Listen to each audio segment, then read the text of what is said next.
விதி இல்லையா? விதிப்பலன். விதிப்பலன் ஆல்ரெடி உங்களுக்கு பதிச்சாச்சு இல்ல.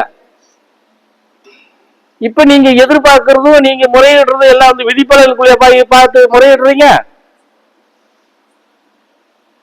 அதை தாண்டி தானே நீங்க வெளியில வந்து தானே கேக்குறீங்க. புரிஞ்சதா? அப்போ இது ஒண்ணு வந்து அவன் சொன்ன மாதிரி மகளிர் குழுவோ இல்ல பேங்க் லோனோ கிடையாது இல்ல. போய் இந்த வாரம் இல்லைன்னா அடுத்த மாசம் அடுத்த வாரம் போட்டு எப்படியாவது வாங்கிடலாம்ங்கிறதுக்கு. இது அப்படி கிடையாது இல்ல. அந்த மாதிரி வாங்க முடியாது இல்ல. ஆனா அத இதனால நீங்க வாங்கினா உங்களுக்கு துயரமும் துன்பமும் இருக்கு. எப்படி? துன்பமும் இருக்கு. ஆனா இதுல முறையிட்டு நீ கொஞ்ச நாள் விடாமுயற்சியா கஷ்டத்தோட கஷ்டமா அடிச்சு புடிச்சு போய் சேர்ந்துட்டேன்னா துன்பமும் இல்ல துயரமும் இல்ல. புரியுதா நான் சொல்றது? அப்ப அதுக்கு என்ன முயற்சி பண்ணணுமோ அதை பண்ணித்தானே நீங்க பயணம் பண்ணணும். குறைகள் நிறைய இருக்கு நம்மகிட்ட. எல்லா குறையும் நம்ம நிவர்த்தி பண்ணிக்கணும்னு நினைக்கிறோம். நிவர்த்தனை பண்ணிக்கணும்னு நினைக்கிறதுல தப்பு இல்ல. புரிஞ்சதா? அதுக்கு என்ன செய்யணும்ங்கிறது நினைக்கணும். நிவர்த்தனை பண்ணிக்கணும்னு நினைக்கிறோம் இல்லையா? இதுக்கு நம்ம என்ன பண்ணுனா அது நிவர்த்தனை ஆகும். அந்த எண்ணத்துக்கு வரணும்ல. வரணும் இல்ல. அப்ப அந்த எண்ணத்துக்கு மாத்திரம் வரமாட்டோம். நம்ம நிவர்த்தனை கிடைக்கணும். வேணும் வேணும் வேணும். எப்படி வேணும் இருக்கு இல்லையா? அப்ப அதெல்லாம் வந்து பின்பற்றுறதுக்கு தயாரா இருக்க முடியுமானா முடியறது இல்ல. ஒன்னு ரெண்டு பேரு சின்ன சின்ன விஷயத்த கொடுத்து கொஞ்சம் அப்படி பிடிச்சு அதுல கொஞ்சம் அனுபவப்பட்டவங்களும் இருக்கிறாங்க இப்ப இங்கேயே. அந்த மாதிரி அனுபவம் கிடைச்சு கூட திருப்பி இந்த ஒரு சின்ன லைன் எடுத்துட்டு போனதுக்கு இந்த அனுபவங்கள் கிடைச்சிருக்குது. நம்ம குடும்பத்துக்குள்ள இந்த சீர்திருத்தம் ஆயிருக்குது. அப்ப இதை இன்னும் கொஞ்சம் நம்ம அதிகப்படுத்துறதுக்கு என்ன? இதை இன்னும் கொஞ்சம் நம்ம அதிகப்படுத்தினா அப்ப இன்னும் கொஞ்சம் சீர்திருத்தம் வரும்ங்கிற எண்ணம் நமக்குள்ள வரணும்ல. அது வர்றது கிடையாது. ஒரு சில இதுகளை கொடுத்து அனுபவங்கள் கிடைச்சு போச்சு இல்ல. அனுபவம் கிடைச்சிட்டா என்ன ஆகணும்?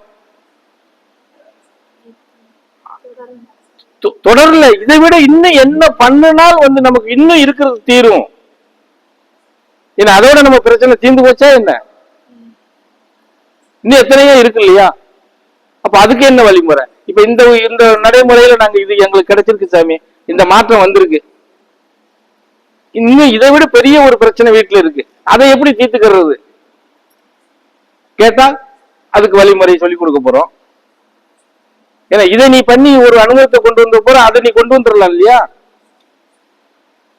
அதை காட்டி கொடுக்கறதுக்கு தான் இந்த யோசிச்சு உட்காந்துக்கிட்டு இருக்கேன். ஆனா அதை கேட்கறதும் கிடையாது. அதுக்கு அப்புறமா அந்த முயற்சி பண்றதும் கிடையாது. எப்படி இருக்கும் சொல்லு பாப்போம். எப்படி பிரச்சனை தீர்க்க முடியும்?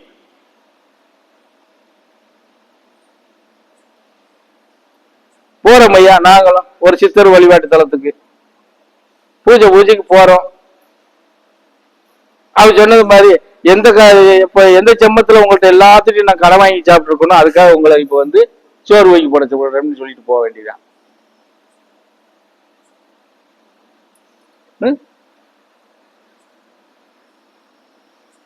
புரியுதா நான் சொல்றது? அப்போ அந்த முயற்சி உங்கள்ட்ட தானே இருக்கணும். அந்த முயற்சி உங்கள்ட்ட தான் இருக்கணும். நாங்களா வந்து எல்லாமே எடுத்து கொடுக்கறதுக்கு அதுக்கு என்ன மரியாதை? அதுக்கு உண்டான மரியாதை உங்கள்ட்ட இல்ல. பகவான் இருக்கிறாரு, எனக்கு ஒண்ணு வேணும்னா நான் அவர்கிட்ட கேட்டா தான் அவர் எனக்கு பதில் சொல்லுவாரு. கேட்கலன்னா அவன் குழந்தை அவன் பாதையில போய்கிட்டு இருக்கான், அவனை போய் நாம ஏன் தொந்தரவு பண்ணணும் மட்டும் அவர் பாட்டுக்கு இருப்பாரு.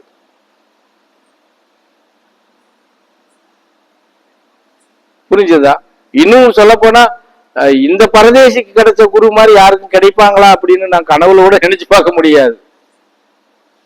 பாதுகாக்கிறதுலயும் நடைமுறைப்படுத்துறதுலயும் நாம ஒரு தெரிஞ்சோ தெரியாம ஒரு விஷயத்துக்குள்ள போனா கூட உடனே சடனா வந்து அதை நிறுத்திடு, அது தப்பு அப்படின்னு வெளிப்படுத்துறதும் பெருவாரியா வந்து அந்த மாதிரிலாம் பண்ண மாட்டாங்க. அவன் கொடுத்தாச்சு, அவன் எப்படி வேணாலும் உடைச்சிட்டு போட்டோம் அப்படின்னு சொல்லி இருப்பாங்க.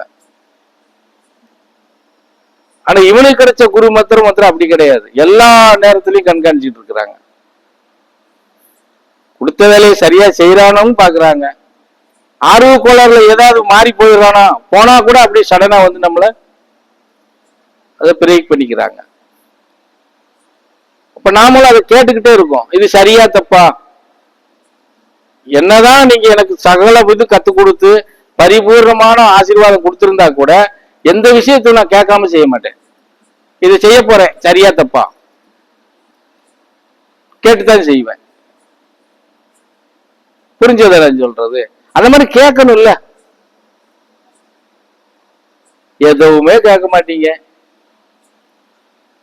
சொல்லி கொடுக்கறதும் நடைமுறைப்படுத்த மாட்டீங்க. பல விஷயங்கள் சொல்லி கொடுத்துருக்கேன், ஒண்ணு ரெண்டா சொல்லி கொடுத்துருக்கேன். அப்போ இவ்வளவு விஷயத்தை நீங்க உதாசனப்படுத்திட்டு திருப்பியும் வந்து நான் கஷ்டப்படுறேன்னு சொல்லும் போது எனக்கு வலிக்குமா சுகமா இருக்குமா? வலிக்கும் இல்ல. அப்ப அந்த வலி வரும்போது உன்னைய தாக்கும்ல. அப்படிலாம் நீங்க ஈஸியா நினைச்சிடாதீங்க. என்ன மாதிரி முட்டாள்களுக்கு வலி வந்துச்சு அப்படின்னா அது உங்களுக்கு இமிடியேட்டா ரிப்ளை பண்ணிரும், தாக்கத்தை கொடுத்துரும்.